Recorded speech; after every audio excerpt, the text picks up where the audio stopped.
Dear teachers, welcome to JSN English Learning. We are with Unit 7 of the revised PGTRB syllabus and we are discussing George Raiga's The Ecstasy of Rita Jo. And we are with Act 2 summary. Act 2 summary, Rita Jo, where is she? She is in the prison and somebody goes to visit Rita Jo. யாரு அப்படின்னா it is the priest. The priest உடைய பேர் என்ன? Father Andrews. Father Andrew. Father Andrew should be offering comfort. ஆனா அவர் என்ன பண்றாரு அப்படின்னா he is actually trying to be the same old cliched advisor. ரொம்ப கிளீஷே. இந்த மாதிரி எல்லாம் தப்புலாம் பண்ணக்கூடாதுமா, நீ மனம் வருந்தணும் அப்படிங்கிற மாதிரி சொல்லும்பொழுது Rita Joe becomes very angry and she starts cursing his idea of God. கடவுள் வந்து ரொம்ப கோவக்காரரு, நீ தப்பு பண்ணிட்ட அப்படின்லாம் சொல்லும் பொழுது அவர் என்ன சொல்றாரு, நான் நம்புற கடவுள் அந்த மாதிரி கிடையாது, எப்பயா இருந்தாலும் நான் வந்து ரிஃபார்ம் பண்ணா என்ன அக்செப்ட் பண்ணிக்குவாரு அப்படிங்கிற மாதிரி சொல்லி அவரை சத்த போடுற மாதிரி இருக்காங்க. Then we have the song of the singer. The song is very, very disturbing. The song which gets repeated in this part of the play is this. The song பார்த்துக்கோங்க, ஒருவேளை இதுல இருந்து ஏதாவது ஒரு லைன் கேட்டாலும் கேட்கலாம். Sleepless hours, heavy nights, dream your dreams so pretty. God was gonna have a laugh and gave me a job in the city. Yeah, God was gonna have a laugh and have gave me a job in the city. This is a song which is sung by the singer and it is troubling. Sleepless hours, heavy night. The Rita Jo உடைய life ஸ்டைலை பத்தி சொல்லுது. என்ன அப்படின்னா, in order to survive in the city, she has to spend sleepless hours and heavy night. Heavy night in the sense, it literally means the physical discomfort she has to face with men in order to lead a life there. Okay? இது வரைக்கும் அவங்க எப்படி இருந்தாங்க அப்படிங்கிற ஒரு life ஸ்டைல தான் சொல்லியிருக்கு. அப்ப நமக்கு அழகா வந்து ஒரு சில இன்ஃபர்மேஷன் சொல்றாங்க. அப்ப அந்த ஜெயில இருந்து அவர் வரும் பொழுது என்ன இருந்தது அப்படின்னா, she happens to meet a friend and this friend is Jamie. And Jamie எப்படிப்பட்ட சூழ்நிலையில் இருக்கிறான்? He is unemployed and he is alcoholic and he is very, very angry with his employers. And the employers are the settlers. அவங்களோட இவங்க match பண்றாங்க. And you find that we come to know about Jamie Paul உடைய condition என்ன அப்படின்னா, Jamie Paul is coming into contact with Mr. Homer. யார் இந்த mister Homer? நம்ம ஏற்கனவே சொன்னோம் இல்லையா, he represents the rulers. He represents the oppressive white world. இவரு ஆக்சுவலா he is running a center for native Americans. ஒரு என்ஜிஓ மாதிரி, நம்ம ஊர்ல என்ஜிஓன்னு வச்சுக்கோங்களேன், அங்க இந்த மாதிரி ஒரு சென்டர் நடத்தக்கூடிய ஒரு கேரக்டர். அவரு என்ன பண்றாரு அப்படின்னு கேட்டீங்கன்னா, இந்த ஜேமி பாலுடைய அந்த பாவர்ட்டி ஸ்ட்ரிக்கன் கண்டிஷனை பாக்குறாரு, பசி பட்டினியில வாழ்றத பாக்குறாரு. அவர் என்ன சொல்றாரு, அவரை இந்த இடத்துக்கு கூட்டிட்டு போயிட்டு நான் உனக்கு வந்து ஃபுட்டு தரேன், க்ளோதிங் தரேன், நீ இங்க இரு அப்படின்னு சொல்லும் பொழுது Jamie Paul is refusing because he is proud.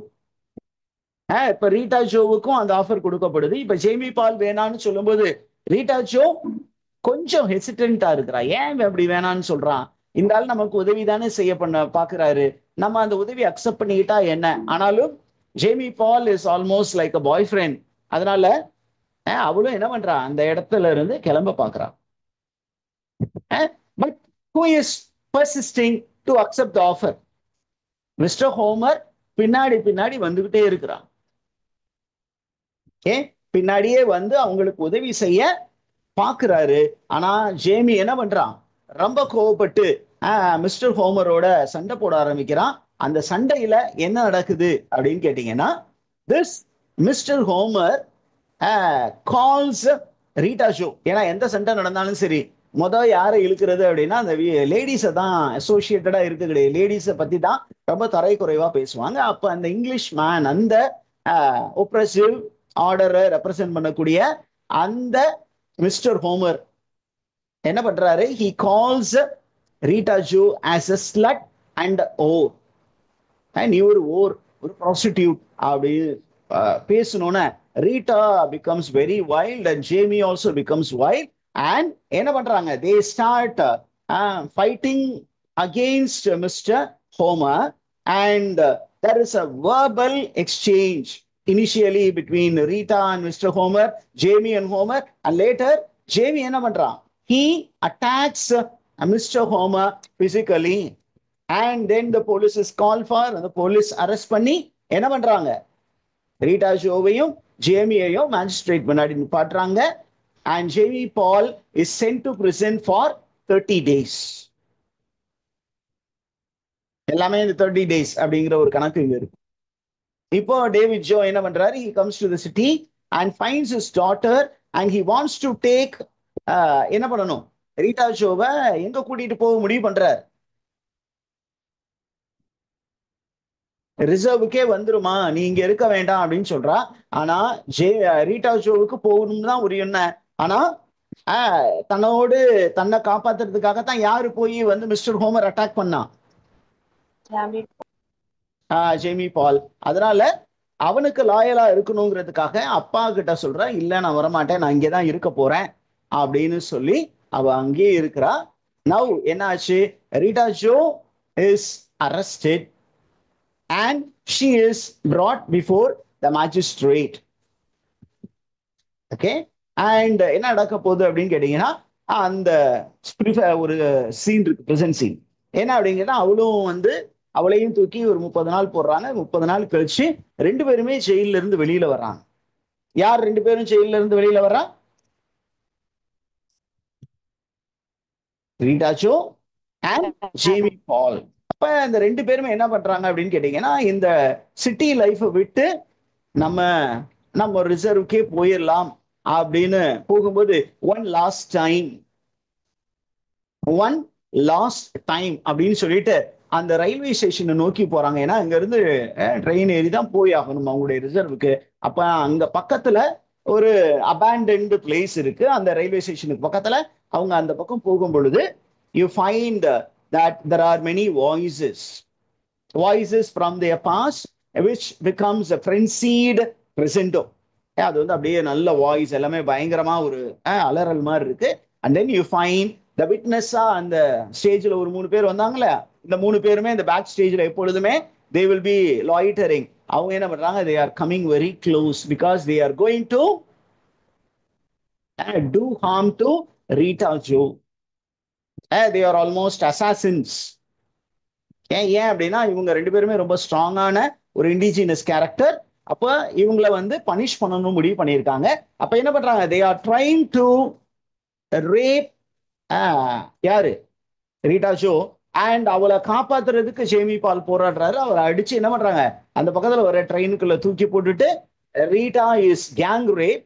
And because of the brutal rape and after the rape she is thrown into a bush and there the body of Rita Jo is identified, okay, in a dying condition. The play எப்படி end ஆகுது, the play ends with the funeral of Rita Jo and Jamie Paul. Okay, and you find that the singer's song is in exultant mood, but the final tone is very, very moving. It speaks about how young Indians were defiant அப்படின்னா how they were resisting authority till the end of their life. And you find there is a closing word by Ellen Jo who recalls a word. என்ன அப்படின்னு கேட்டீங்கன்னா, when Rita Jo first came out of the city, she told me the cement made her feet hurt. அப்படின்னா the lifestyle of the indigenous people who get into the city hurts them அப்படின்னு ஒரு information. இந்த line மட்டும் பார்த்துக்கோங்க, இது கொஸ்டினா கேட்கலாம். Are you there, teachers? புரிஞ்சுதா? Now going to the literary elements. Where is the play set? When is it set? அப்படின்னு question கேட்டாங்கன்னா, the play is set in mid 1960s. Okay, it is set in mid 1960s, in in an unidentified city in British Columbia, which was modeled after a place called Vancouver. So unidentified city in British Columbia, and that place was modeled after a place called Vancouver. இதுதான் நமக்கு setting பத்தி இருக்கக்கூடிய information cult from the what to say from the text. அதற்கப்புறம் the narration and the point of view. What is the narration that is followed in, or the point of view that is followed in Ecstasy of Rita Jo? In Ecstasy of Rita Jo, we don't have a traditional storytelling technique. We have non-linear storytelling technique. Non-linear storytelling technique தான் இருக்கு. Is the information clear, teachers? Who is the central narrative force? அப்படின்னு கேட்டீங்கன்னா, the central narrative force is Rita Jo. அவங்க தான் main. But it is not always a character who speaks. It is the memory, the reflections, and the inner thoughts. இதுதான் நமக்கு வந்து அங்க நரேஷனா இருக்கு. அதனாலதான் இது வந்து நான் லீனியர்னு சொன்னது. மெமரிஸ் வந்து அப்படியே வாய்ஸ் ஆகுது, அவளுடைய ரிஃப்ளெக்ஷன்ஸ் அப்படியே வாய்ஸ் ஆகுது, அவருடைய இன்னர் தாட்ஸ் வாய்ஸ் ஆகுது. அதே நேரத்துல இடையில அந்த கோர்ட் ரூம் ப்ரொசீடிங்ஸ் எல்லாமே வருது.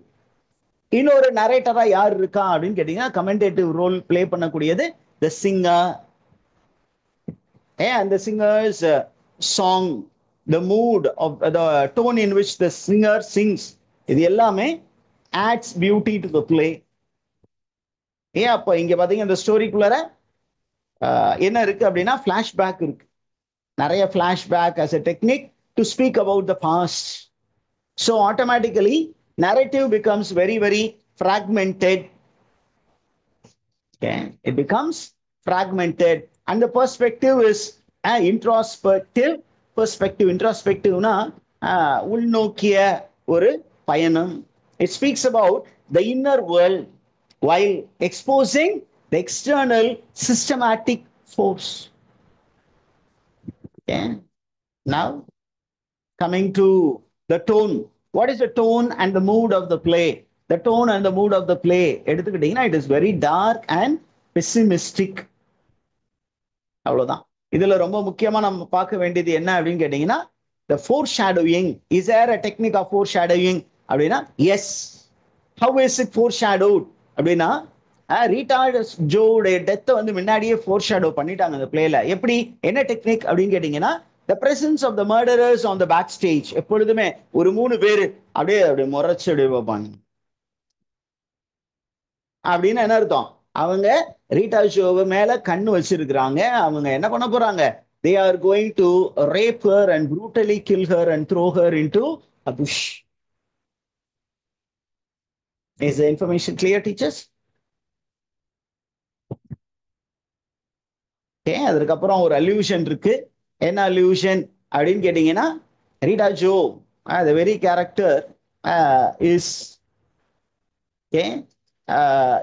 accused of prostitution, and the priest வந்து இவகிட்ட பேசும் பொழுது என்ன பண்றாரு?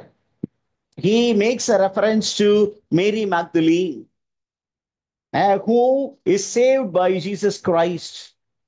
How she reformed herself after meeting Jesus Christ. அந்த மாதிரி நீயும் ரிஃபார்ம் ஆயிடு அப்படிங்கிற மாதிரி எல்லாம் அவர் நிறைய அல்யூசிவ் வேர்ட்ஸ் பயன்படுத்துறாரு, ரெஃபரன்சஸ் பயன்படுத்துறாரு. அதுவும் இந்த பிளேல இருக்கு. அதை நோட் பண்ணி வச்சுக்கோங்க. ஓகேவா? Is the information clear, teachers? அவ்வளவுதான், நம்ம அந்த பிளேவை முடிச்சிட்டோம். நீங்க இந்த வீடியோஸை திருப்பியும் பாருங்க. பார்த்துட்டு ஏதாவது இன்ஃபர்மேஷன்